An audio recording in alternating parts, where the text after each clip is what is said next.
অধিবেশন সংস্কার অধিবেশন শেষ দিনে বিরোধীদের নেতা আমির জামাত ডাক্তার শফিকুর রহমান স্পিকারের দৃষ্টি আকর্ষণ করেছেন।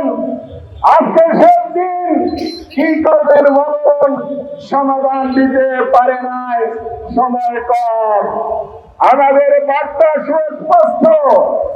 আমির জামাতের শীর্ষ নেতৃবৃন্দ মামুন ভাই, আব্দুল কাদের রায় সহ সবাই মিলে যে ঘোষণা দিয়েছিলেন, আমরা বাংলাদেশে ইতিবাচক রাজনীতি করব, সেটার অর্থ হলো সরকার যদি সংস্কার করে, জনস্বার্থে কাজ করে সহযোগিতা দেব, জনস্বার্থের বিরুদ্ধে গেলে রাজপথে প্রতিবাদ, সংসদে প্রতিবাদ হবে। আমরা এসেছি।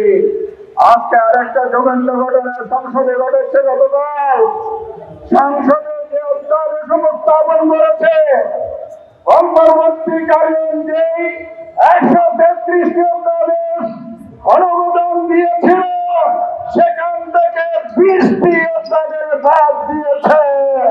তার মানে সংসদের গুরুত্বপূর্ণ একটি অংশের খবর রচনা করেছে। এখন পায়তারা করছে সংস্কার না করে সংশোধনী বিল আনা, সংবিধান সংশোধন সংসদের মৌলিক কাজ, রুটির কাজ। এটার জন্য জুলাই বিপ্লব হয় নাই, এটার জন্য গণভোট হয় নাই। তাই অবিলম্বে সংস্কারকে এড়িয়ে গিয়ে আবার ফ্যাসিবাদ যদি কায়েম করতে চান, ইতিহাসটাকে সবার দেন, সেই পরিণতি আপনাদেরকে ভোগ করতে হবে।